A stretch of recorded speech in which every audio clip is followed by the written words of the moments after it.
not in the focus of most Americans, and really it's something we should know about.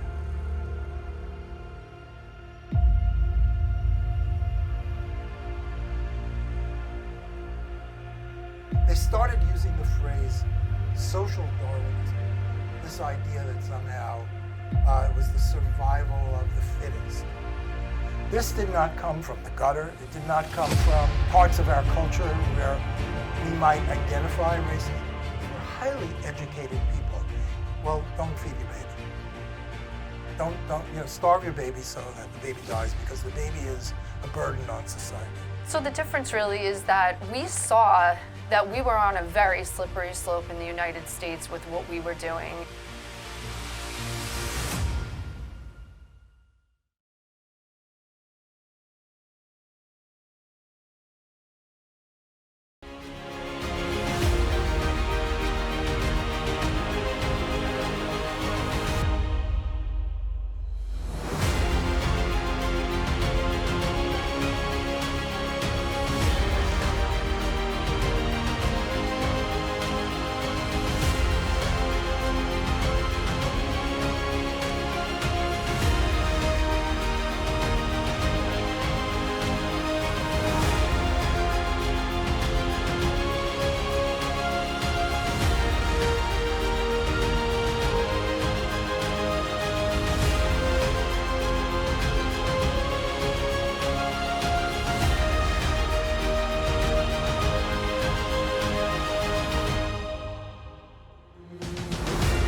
Hi, I'm Jill Santiago, Director of the Center for Social Justice and Human Understanding at Suffolk County Community College.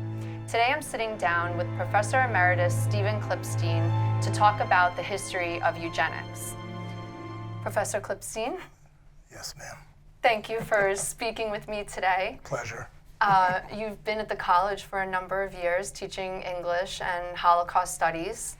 And I imagine that when the subject of eugenics comes up, probably very few of your students even have heard of the study of eugenics and what eugenics was. So I'm curious, before we start, if you could just give us a general definition of what eugenics is. When I first found out about eugenics, which I have to say was not so long ago, I was a little shocked. And I think I immediately realized and recognized that it was a very important movement in the 20th century. The ongoing sense of white supremacy, of this idea of America as this special country that came out of this theory. And I think it's really an extremely important topic. I agree with you. Most people don't know about it. It is not taught in high schools, barely. And it remains something that in history, I think lately it is getting much more attention and publicity because people like us have started talking about it. Sure. But still, it's not in the focus of most Americans, and really it's something we should know about in terms of dealing with our own racial history, our own social history, our own cultural history. I think we need to know about this movement because it's extremely important. So if for a student that knows nothing about it, I mean, what would be your introduction? Like, how would you start to explain what it is? Eugenics is basically a false science.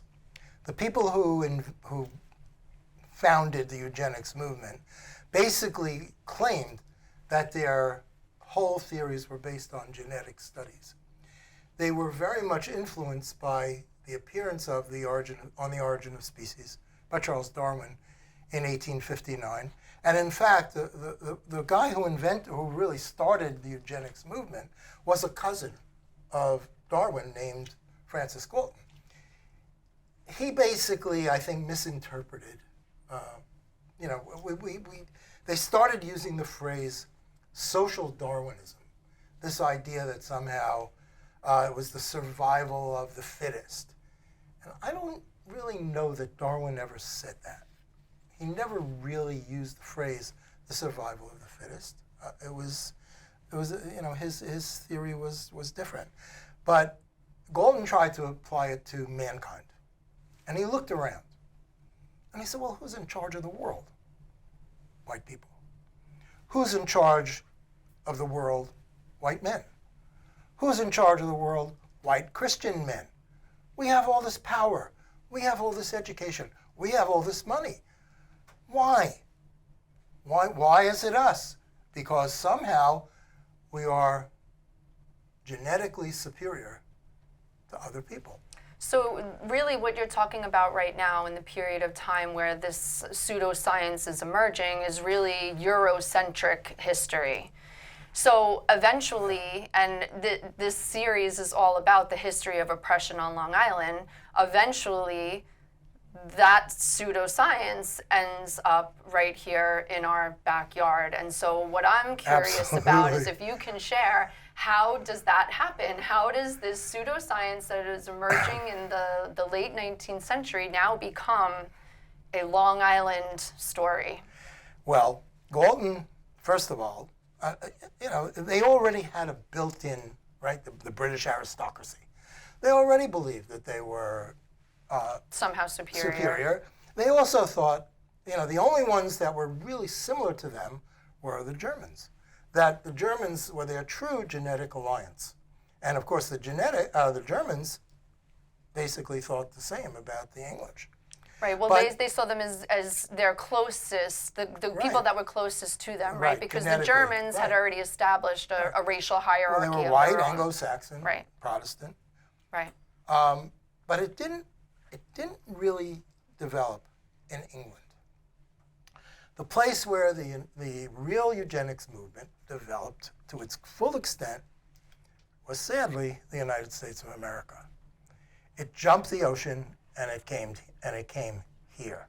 It was started by two men, Charles Davenport and Harry Laughlin, who were both, all of these people were educated. This did not come from the gutter. It did not come from parts of our culture where we might identify racism to exist today. These were highly educated people, and they appealed to other highly educated people.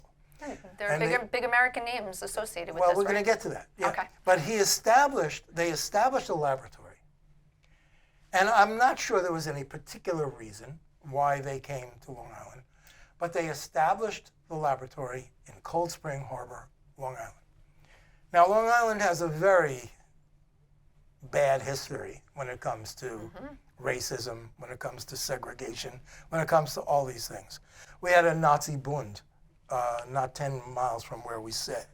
And we had total housing segregation that was really very strict. You could not have African Americans moving into white neighborhoods. It just didn't happen. Which we still see the remnants of today. Yeah, oh, absolutely. So the lab was at Cold Spring Harbor. And they did all kinds of experiments, and most of them were phony. They were about genetics and blood, and they were very intense on the idea of tainted blood. If you had tainted blood, if you weren't a pure wasp who coupled with another pure wasp, they claimed your blood was tainted genetically, that somehow you were going to poison the blood of people around them. This was particularly intense when it came to deal with Jews, because they were afraid of Jews. Jews were smart.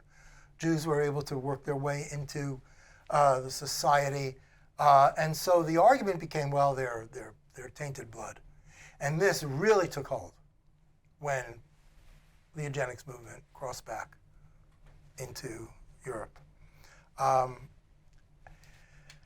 There was no aristocracy here, but basically the eugenics movement was a movement sustained by the wealthiest people in our society, by academics. That's, I think, the real shocker. Because you usually find a certain amount of liberalism in academic institutes. But in Stanford, at Virginia, at Harvard, at Yale, at Columbia, there were these solid academics who were all preaching eugenics. That somehow they were especially crazed by the 24 million immigrants who were coming from Europe, Irish, Italian, Jewish, Russian, well, all kinds, coming from between the period of 1890 and 1920, when 24 million immigrants came to this country. This drove them mad. These people were mutts. We shouldn't take them in. They're going to spoil, they're going to intermarry, and they're going to spoil the population with their poisonous blood. The other part of the eugenics movement was just as terrible. Because they were dealing with genetics, they looked at people who were emotionally unstable. They looked at people who were poor, black, and these people were all deemed inferior. But they also thought that genetics passed down if you were blind, if you were deaf, if you were an epileptic, that all of these people, if you were a midget, if you were a dwarf, all of these people were somehow genetically flawed, and that there had to be a way to weed them out of the society. Now, weeding them out is a pretty serious business. Harry Laughlin was what we call an eliminationist eugenicist. In other words, well, you have the problem of too many people who are mentally ill, get rid of them. Can I ask you a question about that? Absolutely. So you've mentioned all of these different groups that were being targeted, right? Immigrants, Jewish people, Irish, Italians, and now you're getting into the more average people in society who are already living here. What was the standard? Who was making the decisions about who was deemed these inferior people? Who was making those calls? This is a really good question. There was a man by the name of Madison Grant. Grant was one of the foremost eugenicists in the United States. He ran the Bronx Zoo, and he once decided to have an experiment where he would bring a pygmy tribe of Africans into the zoo and put them into the exhibits with the other animals. This would show how primitive they were and how impossible it was for them to reach the standard of, white, of society. Grant wrote a book, and he was a very prominent man. He was also on the board at the Natural Museum of History. Grant said, we have the sentimental idealization that all people are worth something, that they're all equal and every human being on earth has something to offer. He said this was sentimental nonsense, that all people are not worth anything, and a society has the right to judge who these people are. And if they are not up to it, to get rid of them. We can't be sentimental about a Down syndrome child. So there were many doctors who told their patients, well, don't feed your baby. Don't starve your baby so that the baby dies, because the baby is a burden on society. Yeah. So there are very real life consequences. So can you talk a little bit about that? Can you give us an example of how this was a national issue? How this becomes a national problem? The other issue was sterilization. Because they couldn't murder people, they decided to sterilize them. And so they attacked poor people. They attacked black people, poor in the South. They attacked Appalachian whites who were not educated and didn't know anything. They would call them down to these clinics and say, we're going to do a small operation on you. And then a woman have her tubes tied, man would have a vasectomy, all against their will. They never told them what they were doing. And correct me if I'm wrong, but a lot of these people were illiterate, and so Yes. they didn't even know what they were signing over. They had no idea. They had no idea. There was one young woman. They believed that if the mother was a prostitute genetically, the daughter would become a prostitute as well. They never considered, because it was too uncomfortable for them, environmental concerns. There was a famous anthropologist at the museum in New York City. I think he taught at Columbia. His name was Franz Boas. He said, no. This is all environment.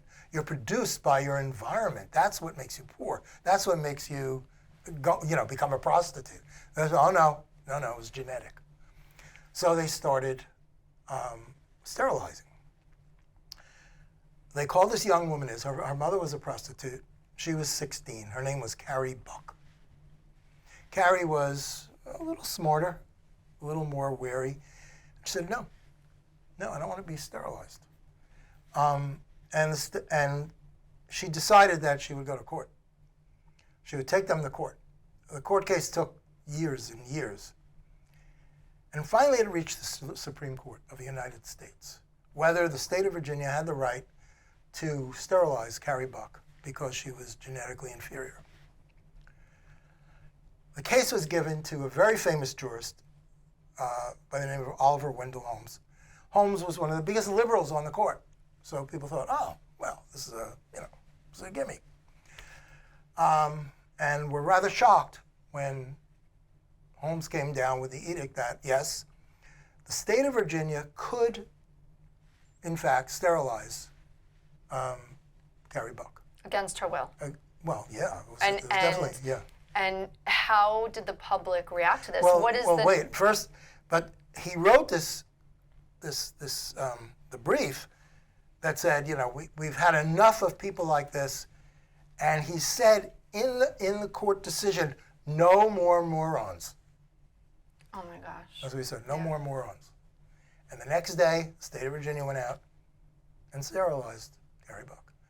I don't know exactly what the response was to that particular case.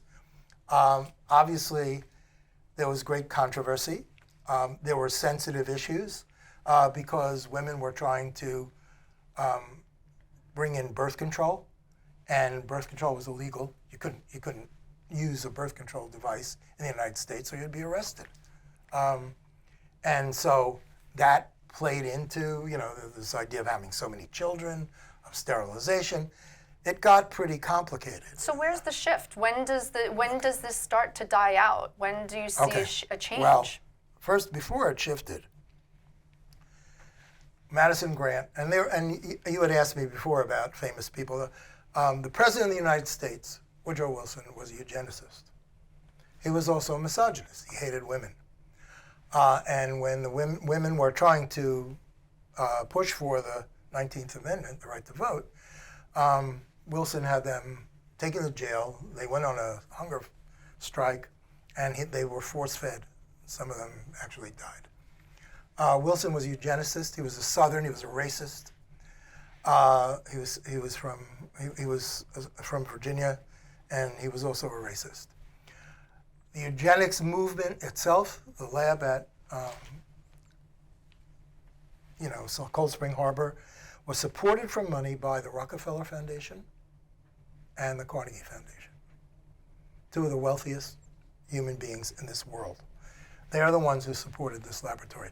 So like I'm saying, this was not any small movement. This was a big-time movement that went all over the country, supported by big money, big politics, big everything.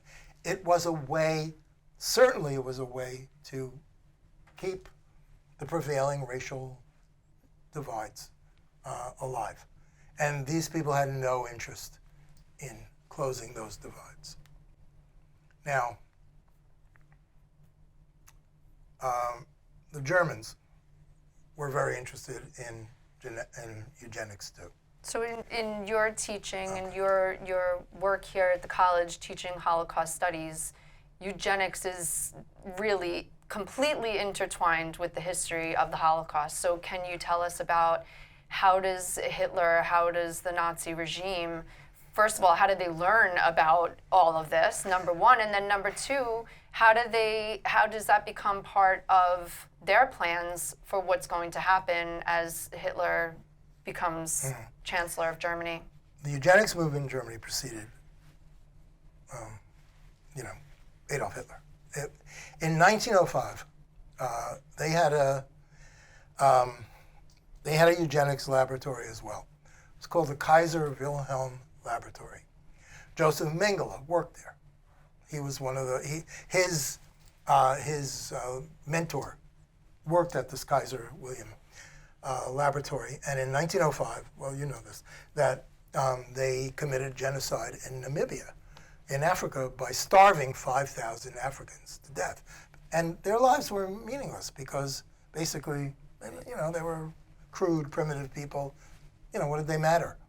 And so that preceded, what was coming, or it was actually about the same time, right, as what was happening in the United States. So the Germans were very up on their eugenics and very up on genetic studies. So Hitler didn't have to look very far.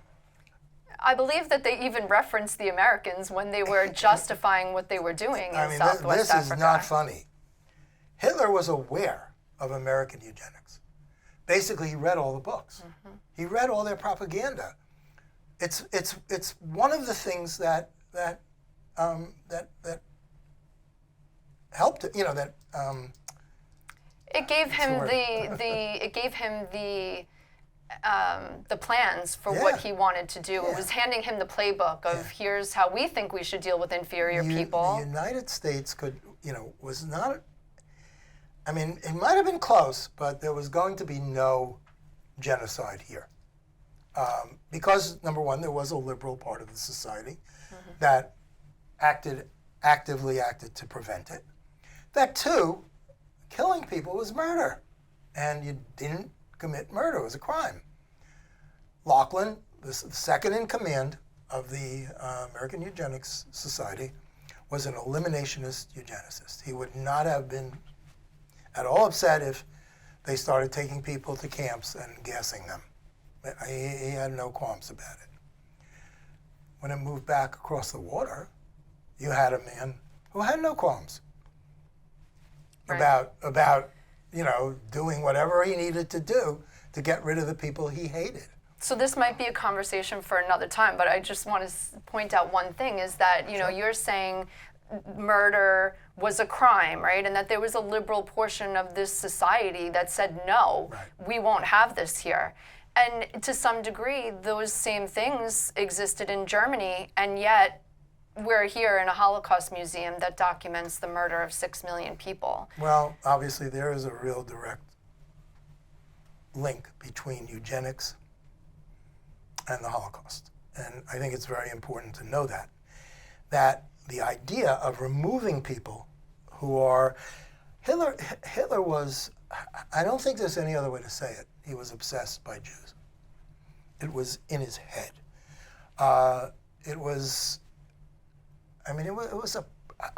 people say, it wasn't that. No, it was a priority to him. It was one of two things, win the war, conquer the world, and kill the Jews. They were equal. I think they were equal in his mind. He was obsessed about it, and he never wavered from it. Even from the bunker, he was still giving orders. Now, before he started murdering Jewish men, women, and children, we have the T4 program, right? So can you talk about the T4 program? He did not start with eliminating Jews. He started by eliminating the emotionally disturbed, emotionally backward, people who were misshapen physically, people who were blind, people who were deaf, people who were epileptic. They were big on epilepsy. I don't know why. But if you were epileptic, they thought there was something genetic about it, and they wanted to remove you. The SS would go around, and they would take people out of institutions. They would write a letter to the parents. We are taking your child for special treatment. Special treatment was one of those euphemisms the Germans used throughout the war. They used lots of euphemisms. What special treatment meant was you were taken to a hospital somewhere in the middle of Germany, and they gassed you. You were gassed. Then they cremated you, and they sent your remains back to the parents with a brief note. We're sorry the treatment that we applied did not work. Here's your child in a box full of ashes. 250,000 times. They were, before the Holocaust, they murdered 250,000 people from their own society who were deemed in some way to be unfit. Unfit. You're unfit to live.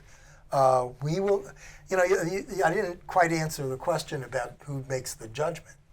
These people, especially in the United States, I mean, Grant was playing God. That's what he was doing. They were playing God. They were saying, we can make the decision because we are at the top. We're not, we are the intelligentsia, we have the wisdom. These people are not fit. Let's get rid of them. So the difference really is that we saw that we were on a very slippery slope in the United States with what we were doing and the actions that we were taking against people we were deeming to be inferior, where in Nazi Germany, once the machine was in place, they really had created an infrastructure that was just designed for killing and really in an unstoppable way. And once that happened, then the eugenics program here lost steam. Oh, they're using it for that? No, we can't go along with that. Right. I mean, Lachlan, I'm surprised he didn't move lock, stock, and barrel to Germany. But number one, Hitler had written Grant a letter when he was in the army, saying, "I've read your book. It's a great inspiration for me." And he had written it to the president, Whitney, of the American Eugenics Society at the time. He wrote the same letter. And they met and they said, "Look, I got this letter from Germany."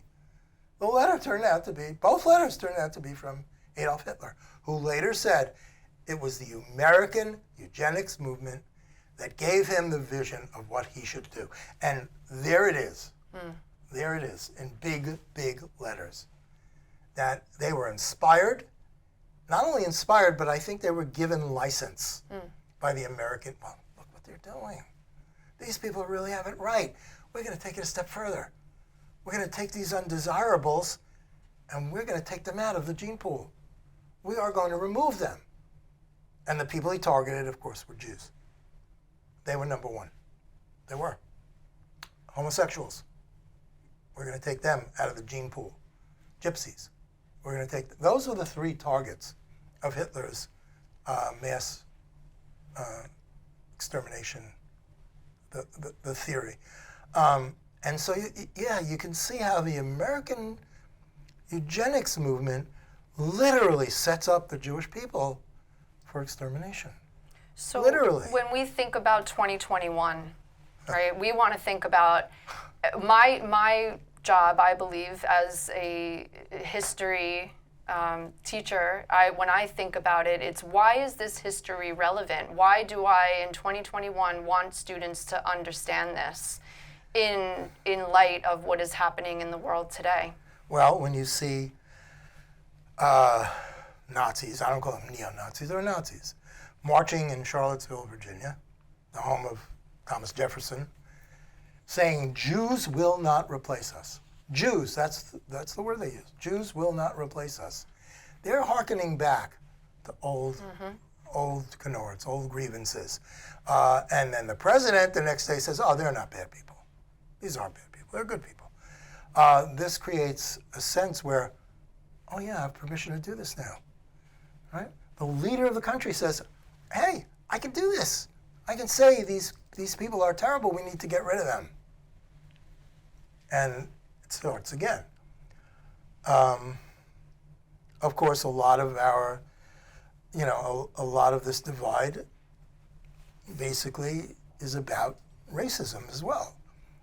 Actually, you could say that Jewish hatred especially changed from religious hatred the Jews were a race of people because they all had the same blood, and that blood was defective.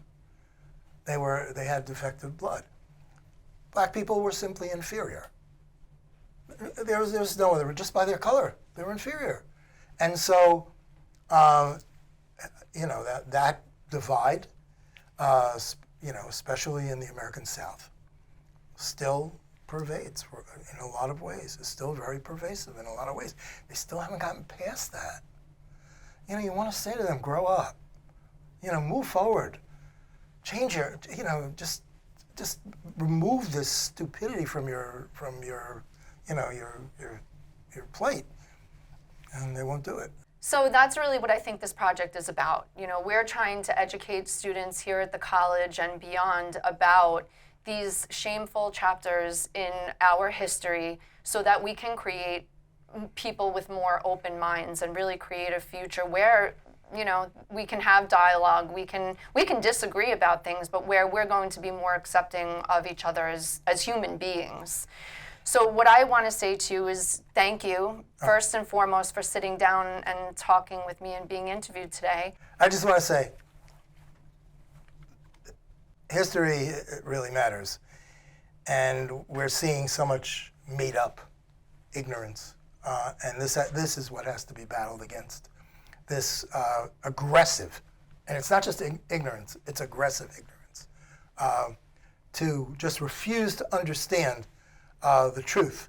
You see it every day in this country going on, that people are fighting these ideas because they don't want to, for whatever reason, they do not want to recognize that we are all, in fact, equal, and we need to present opportunities for people to be able to fulfill whatever they want to do. Well, they lose power. And that's America, what it is. yes, and America has power. not done that. And they are, right, they are holding desperately on to their power. And we were talking about it before, that, I think the younger generation is much more tolerant. And the demographics are changing. I the numbers are changing. I wish you'd get your heads out of your cell phones. That would be a big plus. And learn the history and take it to these people. Don't let them do this. You're the ones that are going to have to fight this battle ultimately, unfortunately.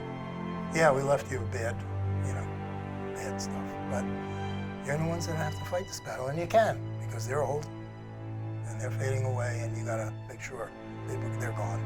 And you have people like us to count on as well. Uh-huh. So on a personal note, I'd like to thank you for sitting down with me, but also for everything that you have taught me over the years. So thank you for being here, for doing this, and for continuing to be passionate and for inspiring another generation of students at this institution. Thank you.